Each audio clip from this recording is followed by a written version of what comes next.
You ever have one of those moments where time just stops?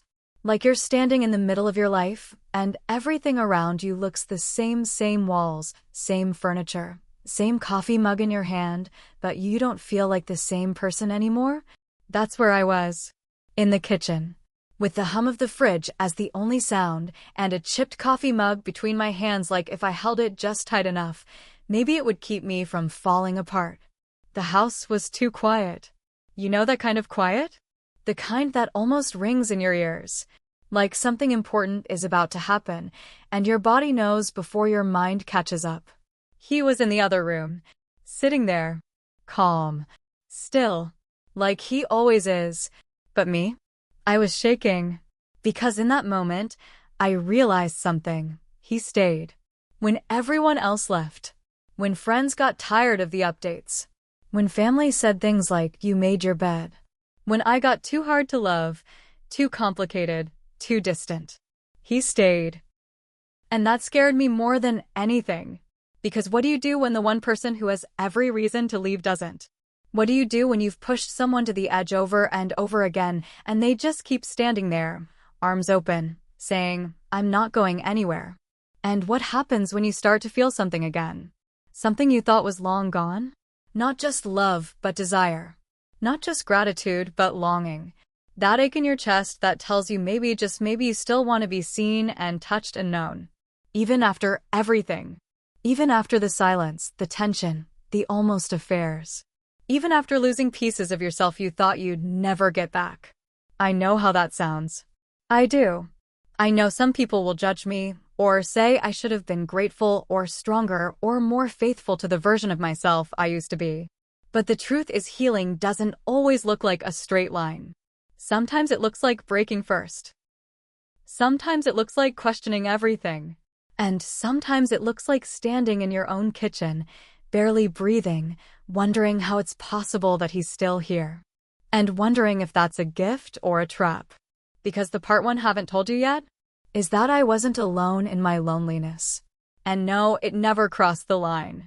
But it got so close, I could feel the heat of it in my skin. And now I'm standing in front of the man who's never given up on me, wondering if he deserves to know. Or if he already does. So yeah, this isn't a simple story. But it is a real one.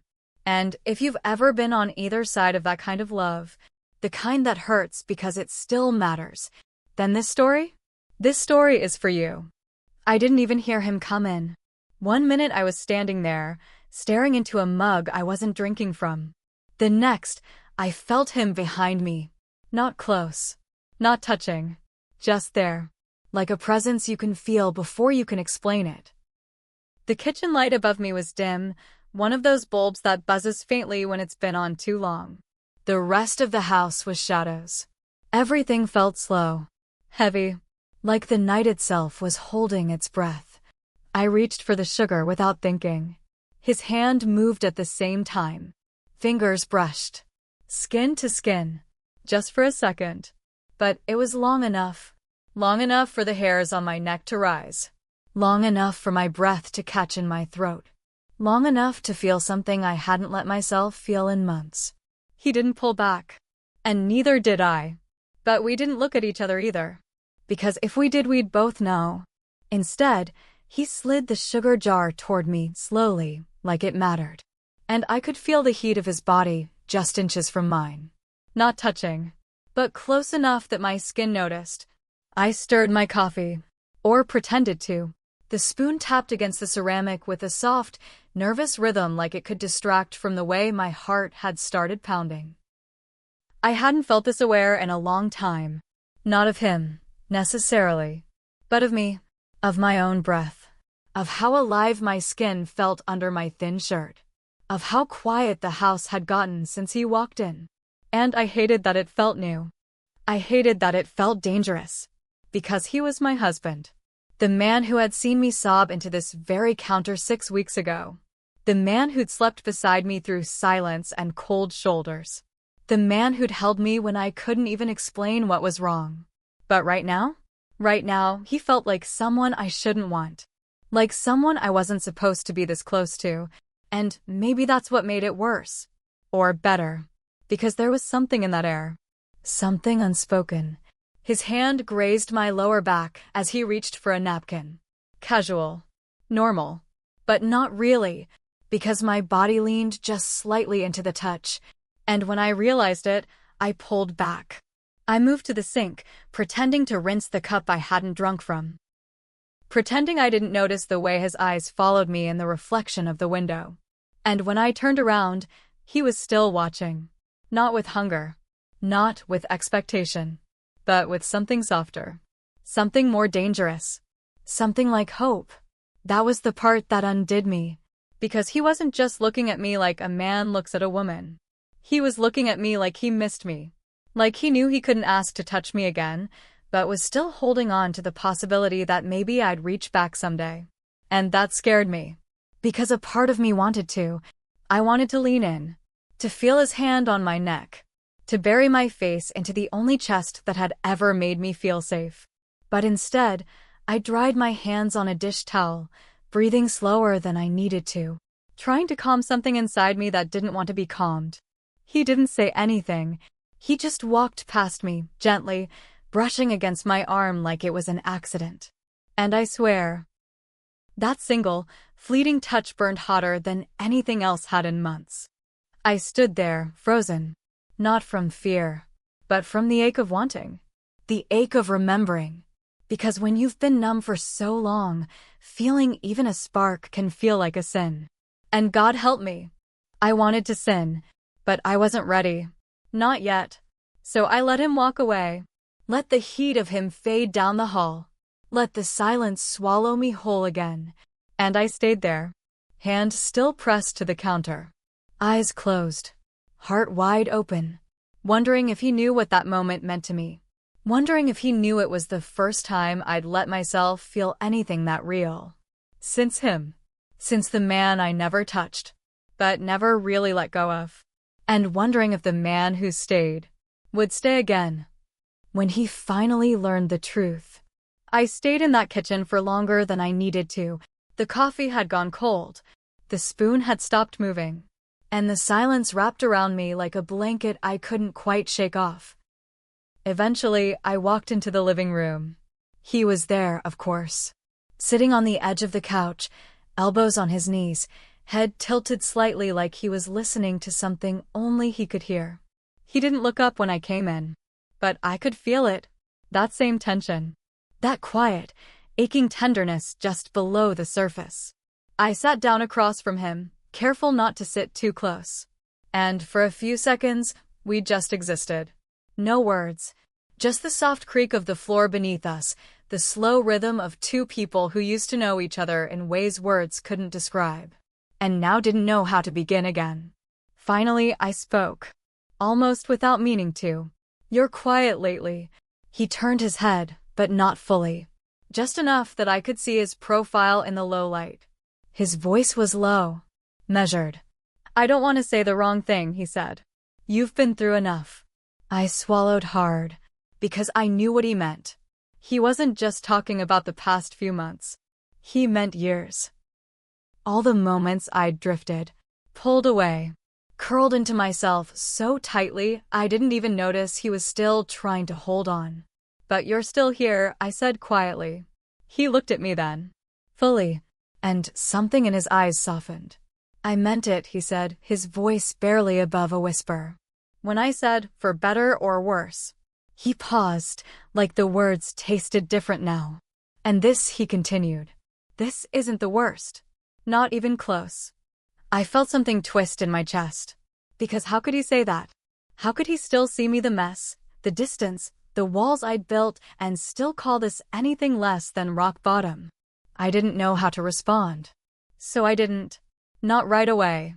Instead, I leaned back into the couch cushion and stared at the ceiling, letting my words find me. It wasn't betrayal, I said after a while. He didn't ask what I meant. He just listened. It wasn't an affair. Not really. Not in the way people think. But something broke between us a long time ago. Before him. I closed my eyes. There was this emptiness, I said. This silence between us that got so loud, I didn't know how to fill it anymore. He nodded, slowly, like he'd been waiting to hear those words for a long time. "I know," he said gently. "I felt it too. That stopped me. Because I'd always thought I was the only one drowning. I thought maybe you didn't notice," I said. "I noticed," he replied. "But I didn't know how to reach you. And then one day, I looked up and you weren't there anymore." Not really. I felt tears sting the back of my eyes, but I blinked them away. "It wasn't just about him," I whispered. "It was about me. Trying to remember who I was when I wasn't being held together by chores and deadlines and keeping everything from falling apart." He reached for my hand then. Not accidentally. Not with a brush or a glance. But deliberately. His fingers closed around mine, warm and steady. And I let him. For the first time in a long time, I didn't pull away.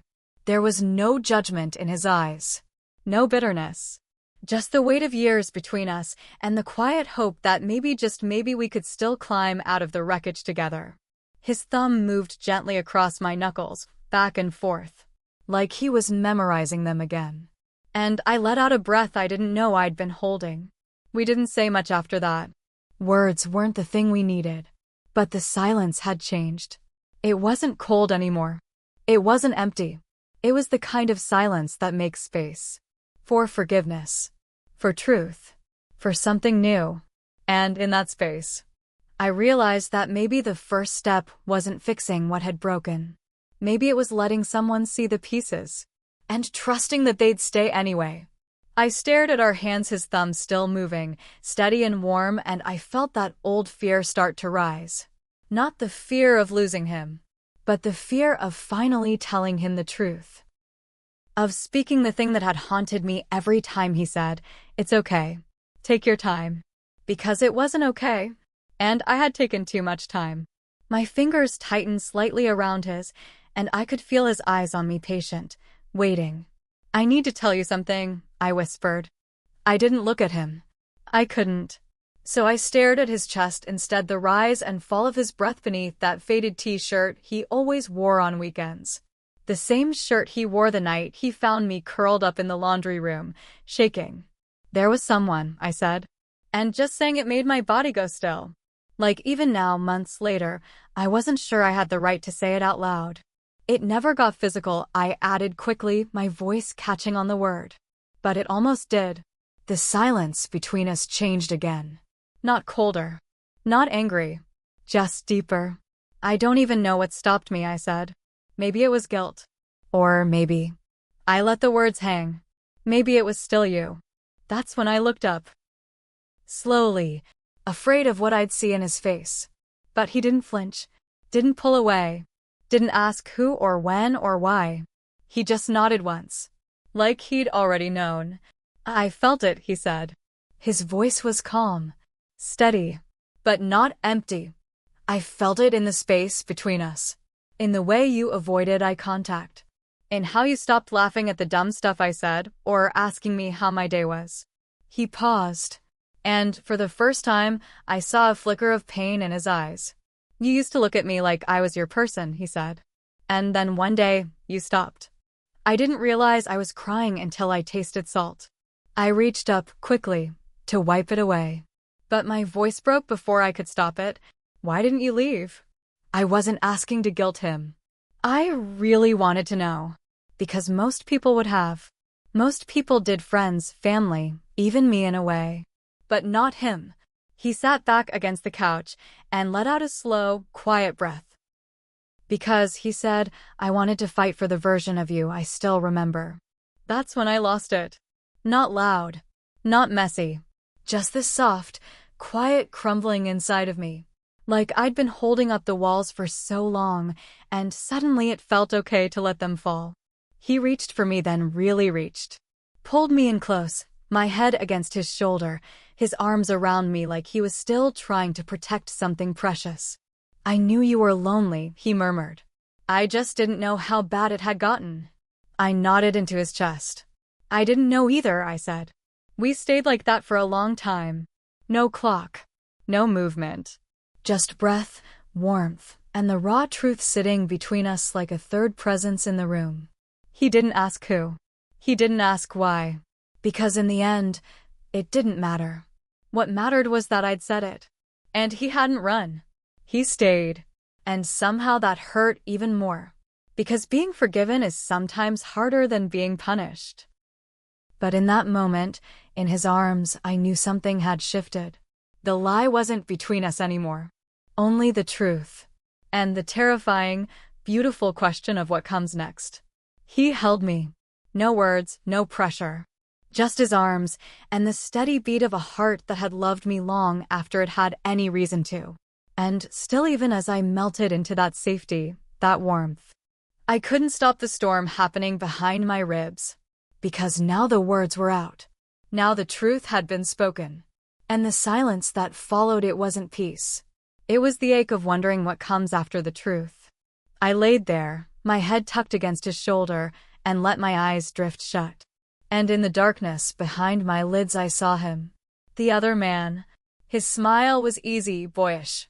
His hands always soft, always hovering near mine, like he was waiting for permission to touch. He never rushed me. He just looked at me like I was something light. Not broken. Not tired. Just seen. And I hated that I missed that. Even now. Even here. What if I let myself want again? I whispered, not even sure if I was talking to him or to myself. What if I open that door and it makes me hate myself? His hand stilled on my arm. He didn't interrupt. I wasn't ready to stop. What if it wasn't just escape? I asked. What if I felt something real? What does that say about me? I sat up slowly, pulling away, curling my knees into my chest. I keep thinking if I loved you the way I was supposed to, how could I ever crave someone else's gaze? I stared at the floor, the fibers of the old carpet I vacuumed every Sunday like clockwork. Why did I look for validation in a stranger when I had your loyalty? Your patience. And then, almost too soft to hear, was I broken? The question hung there, hollow and terrifying. Or was I just human? I thought back to those moments. Flashes, scattered like old photos in a box I hadn't meant to open again. A Tuesday afternoon. The office door closed behind me. He was leaning against the desk, coffee in one hand, smile in the other. And the way he looked at me, like I was brand new. Like I hadn't already spent 10 years learning how to keep myself small and contained. He complimented things my husband hadn't noticed in years: my earrings, the shade of my lipstick, the way I bit my bottom lip when I was deep in thought. None of it was dramatic. But it felt like rain after drought. He never crossed the line. But we both knew we were dancing right on the edge. And I let him. Because in those tiny, quiet moments, smiles that lingered too long, fingers brushing accidentally, I remembered a version of myself I thought had died. And that terrified me. Because I didn't want to admit how much I needed that feeling. I didn't want to admit that it felt good to be wanted. Not for the laundry I did. Not for the bills I paid. Not for the appointments I kept track of. But for me. Just me. I'd come home after those days and feel like a traitor. I'd crawl into bed beside the man who had shared my life, my grief, my Sunday mornings. And I'd wonder why I felt more alive with someone who didn't even know me. The guilt was a weight I carried so quietly, so constantly. And now, saying it out loud, even just the edges of it, I felt like I was peeling skin from bone. He was still there. Still listening. But I couldn't look at him, because there was still more I hadn't said. I think I wanted someone to choose me, I whispered. A pause. Not out of loyalty. Not because we'd built a life together. But because they saw me. And they wanted me. And then, softer still. I forgot what that felt like. My throat tightened. I didn't want to leave you, I said. I didn't want to fall for him either. I just wanted to feel something other than invisible. Silence. Then his voice. Do you still feel invisible? I closed my eyes. I don't know, I said. Right now, I just feel tired. And scared. And grateful. All at once. He reached out then. His hand on my back. Light. Steady. You're not broken, he said. You're not lost. And then quietly, almost like he was realizing it as he said it. You're still here. And so am I. And I didn't know what came next. But for the first time in a long time, I wanted to find out. I'd spent months trying to be what everyone needed. The dependable one. The strong one. The one who pushed through. But that night, standing barefoot in my own kitchen, shoulders bare under a worn cotton robe, heart exposed like an open wound, I finally realized something. I was done trying to be enough for everyone else. I'd been so afraid of becoming someone else's idea of what a woman should be: faithful, forgiving, always smiling even through the cracks. But what about who I wanted to be? I turned toward him slowly. He was still there. Quiet. Watching. Not pressuring. Not rescuing. Just present. I stepped closer. Each movement felt deliberate. Like I was reclaiming the ground under my feet. And when I stopped just inches from him, I looked up and let him see me. Not the wife he married. Not the mother of his children. Not the woman who almost made a mistake. Just me. Raw. Messy. Honest. I've been afraid, I said, my voice quiet but steady. Afraid of disappointing you. Of disappointing myself. He didn't move. And I've been scared that I'd get so lost in someone else's gaze, I'd forget how to find my own reflection again. A breath. But tonight, I'm not choosing guilt.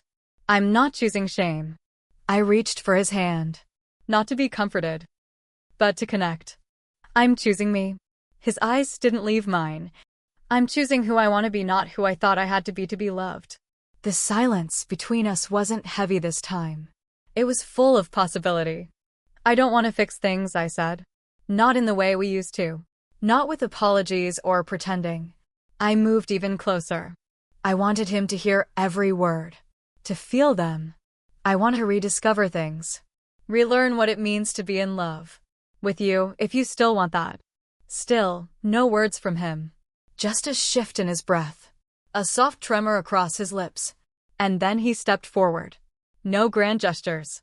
Just the quiet, certain closing of space. His forehead pressed to mine. No script. No performance. Just us. And in that stillness, I felt the edge of something new. Not forgiveness. Not exactly. But choice. And for the first time in a long time, I realized I had one. I didn't owe anyone a version of me that didn't exist anymore. The woman who never looked at anyone else, she was gone. But maybe that wasn't a loss. Maybe it was just a becoming. And right there, in the soft hush of our old kitchen, with memories wrapped around the corners and ghosts tucked behind the refrigerator magnets, I whispered, "This isn't about going back." He nodded once, slowly. "It's about forward. Whatever that looks like." We didn't kiss. We didn't cry. We just stood there, breathing the same air again. And it felt like the start of something. Not perfect. Not tidy.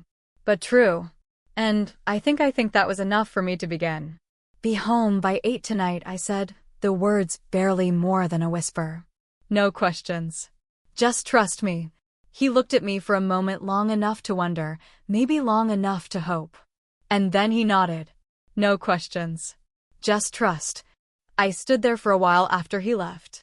The door clicked shut behind him, and the silence rushed in like a wave. But this time, it didn't feel empty. It felt wide open. Not like something missing. Like something beginning. I wasn't planning revenge. I wasn't chasing guilt. I wasn't trying to cover a crack with flowers or pretend that pain hadn't lived in the corners of our home for far too long. No. I was crafting something I had never dared offer anyone before. Full presence. Not just my body. Not just my smile. But all of me. I started with the bedroom. Not because I wanted to seduce him. Because I wanted to welcome him. Candles. Low lighting. Not too much. Just enough to make the shadows dance on the walls the way they used to when we still knew how to be curious about each other. I changed the sheets. Not because they were dirty. But because I wanted the night to have its own scent. Its own memory. I opened the window just an inch. Let the evening air spill and cool against the warmth I was building inside. Then I turned to myself. I stood in the middle of our room, still in my robe, still barefoot. And I just looked. Not with judgment. Not to check for flaws. just to see myself. Really see. The curve of my hips. The faint lines near my eyes. The softness that time had left behind. I reached for my favorite perfume. Not the one I wore for special occasions. Not the one he used to compliment. But the one that made me feel like I could walk into any room and own it quietly. I dabbed it onto my wrists, my collarbone, the backs of my knees, every spot I had forgotten to love. And then I met my own eyes in the mirror. Tonight, I said softly, I don't pretend. Not to be okay. Not to be innocent. Not to be someone I'm not. Tonight, I show up. Whole. Flawed. But mine. I slipped into something soft. Not flashy. Not tight. Just the kind of fabric that moves like skin remembering touch. And then I waited. Not nervously. Not desperate. Just open. And the whole house seemed to exhale with me. A quiet readiness settled over the room like dusk. And for the first time in so long, I didn't feel like I was trying to hold anything together. I felt like I was finally letting it all unfold. Because tonight wasn't about redemption. It was about intention. And that made all the difference. He walked in, and for a second, everything stopped. The room didn't move. The air didn't stir.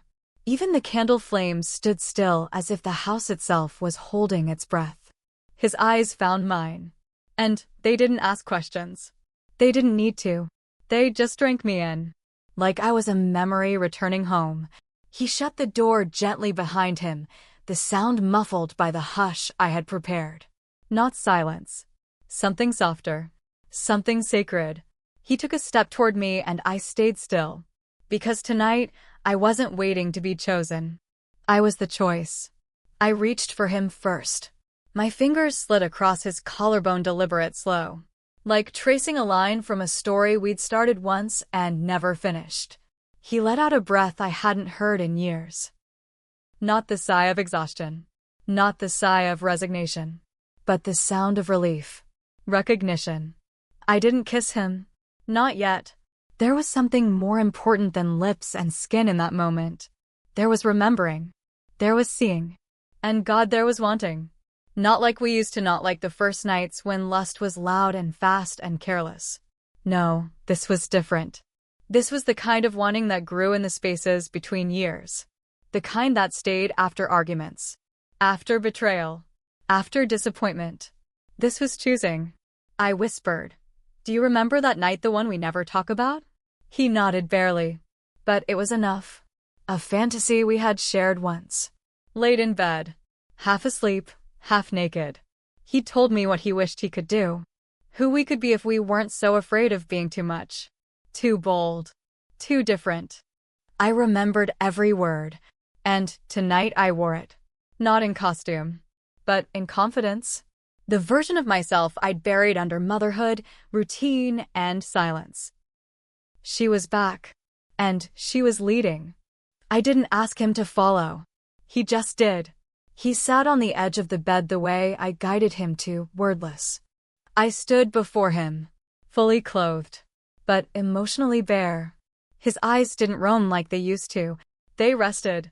That look of hunger without haste. My hands moved slow, certain. One brushing behind his neck. One pressing lightly against his chest. Not pushing him down. Just anchoring him there. I want you to see me, I said. He did. And I saw him too. Not just as the man I married, but as the one I almost lost, because I'd forgotten how to reach for him. He'd forgotten how to ask. But here we were. No script. No roles. Just us. I leaned in close enough to feel his breath against my cheek, but not close enough to meet his lips. I whispered, let's not pretend anymore. Not about what we want. Not about who we used to be. Not about the fire we let smolder, but never quite let die. He brought his hand to my waist. Gentle. Then gripped, just slightly. Like he was making sure I was real. Like he couldn't believe I was choosing him. I straddled his lap, clothed, grounded. Not to provoke. To connect. His forehead rested against my chest for a long moment. I ran my fingers through his hair. And for the first time in forever, I felt him exhale into me. Like home. It wasn't lust. It was recognition. It was decades of knowing each other in fragments and finally, standing still long enough to see the full picture. I didn't need him to speak. He didn't need me to explain. There was nothing we were trying to prove.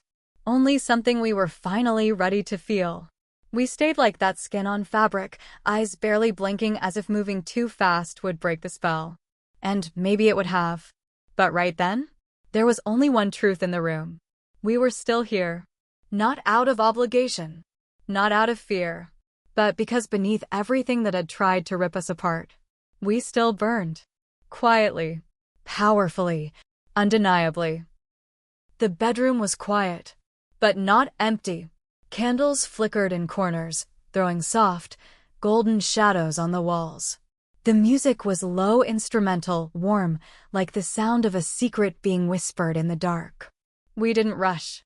There was no urgency, only presence. He followed me in, his footsteps matching the pace of my breath. I didn't look back to see if he was still there. I felt him. Close. Intentional. When I turned, he was already watching me, not with hunger, not yet. With awe. Like I was something remembered after being lost. He reached for me, not my hand. Not my waist. But the back of my neck. And the way his palms settled there. It told me he remembered.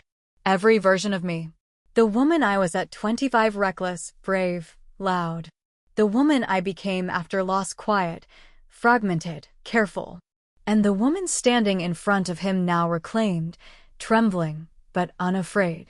He tilted his forehead against mine, and I heard it in his voice, low, sure, worn with time. His voice. I didn't stay because I pitied her. I stayed because she was still mine, even when she forgot herself. That broke something open in me, because deep down, I'd believed love like that wasn't real anymore. Not after the years. Not after the distance. Not after the almosts. And my voice, God, my voice came out raw. From somewhere I hadn't touched in years. My voice. I never needed forgiveness. I needed to be seen. And you saw me. All of me. He didn't answer. He didn't need to. Because the way he touched me then. The way his fingers skimmed the curve of my jaw. The slope of my collarbone. The line where my shoulder met the base of my throat. It wasn't just tenderness. It was witnessing. I let my hands find him too. Not as the man who had waited. Not as the husband who stayed. But as the man, the body, the soul that still made me ache. And when our lips finally met, it wasn't explosive. It was slow. Familiar. Deep. The kind of kiss that unfolds, not crashes. That remembers. His breath trembled against mine when we pulled apart, and he whispered, I missed you. Not the surface me. Me. I ran my fingers down the buttons of his shirt, but didn't undo them. Instead, I placed my palm against his chest and felt his heartbeat. Steady. Strong. The same one that had held mine through silent dinners, through tears I cried alone, through late nights I lied to myself about not needing more. And in that moment, I realized this wasn't about rediscovering what we had. It was about building what we never let ourselves fully feel before. I slipped out of my robe, slowly. Not seductively. Ritually. Like I was shedding every moment I had shrunk myself to survive. His eyes never wandered. They rested. And when he reached for me again, bare skin on bare skin, it wasn't hunger. It was reverence. We laid down without words. The sheets cool. The room warm.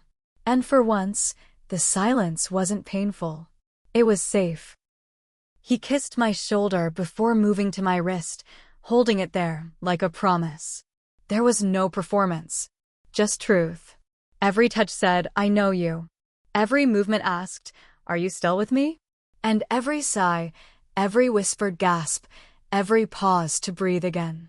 It was us saying yes. Over and over. Yes to the mess. Yes to the truth. Yes to the fire that never really went out. The climax wasn't a single point.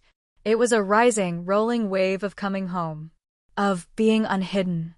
Of feeling his body respond to mine, not out of duty but devotion.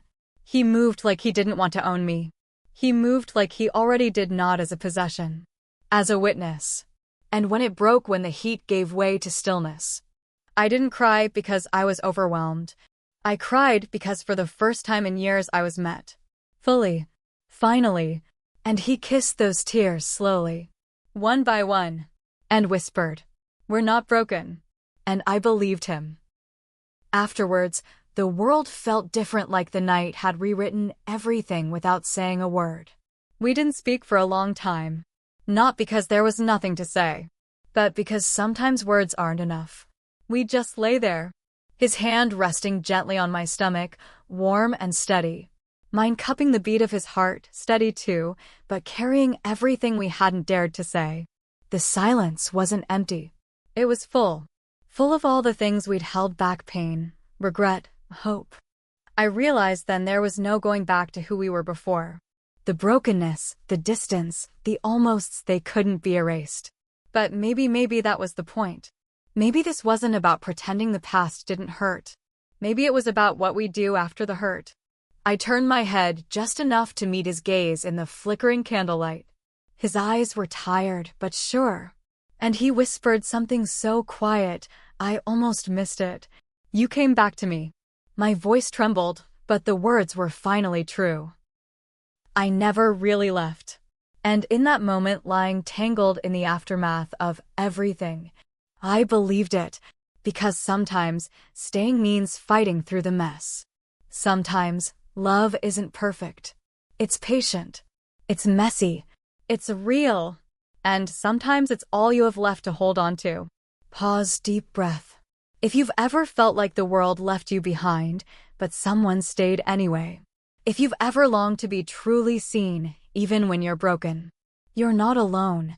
If this story touched something inside you, subscribe to Sheila Hart Tales. Hit the bell so you don't miss the next story that reaches into the heart just like this one. And tell me in the comments, have you ever stayed when everyone else left? What did it teach you about love? Because here, every story matters. Every heart matters. And so do you.